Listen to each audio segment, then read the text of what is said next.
করলে কোয়েন অন করে দিচ্ছেন। আচ্ছা, নমস্কার সবাইকে। আমাদের যোগনগরস্থিত রেন্টাস কলোনিতে আমরা একটা নজরুল স্মৃতি মঞ্চ তৈরি হচ্ছে। এখানে মূর্তি স্থাপন করা হয়েছে। আগামীকাল ১২৫তম নজরুল জয়ন্তী উপলক্ষে এটা উদ্বোধন হবে। এখানে রেন্টাস কলোনির যে স্থাপিত জায়গাটাতে আমরা আলপনা করছি। এখন ওই আলপনাগুলো রাস্তা জুড়ে পুরোটাই আলপনা শুরু, 3 দিন ধরে চলছে আলপনা। তো কালকে ওপেনিং হবে। আমাদের মাননীয় মুখ্যমন্ত্রী শ্রী মানিক সাহা ওপেনিং করবেন।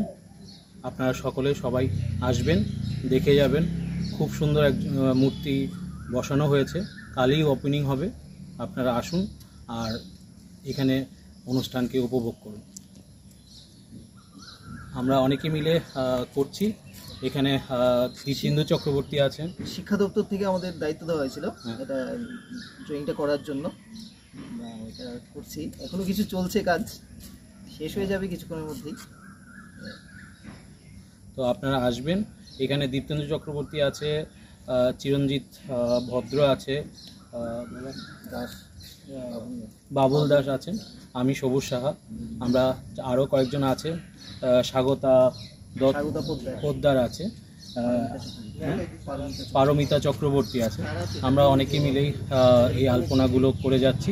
আপনারা আসুন, দেখবেন এবং মূর্তির যে ওপেনিং হবে ওইখানে ওই সময়টাতে উপস্থিত থাকবেন। সবাই উপভোগ করবেন, প্রোগ্রামটা ভালো লাগবে। আসুন।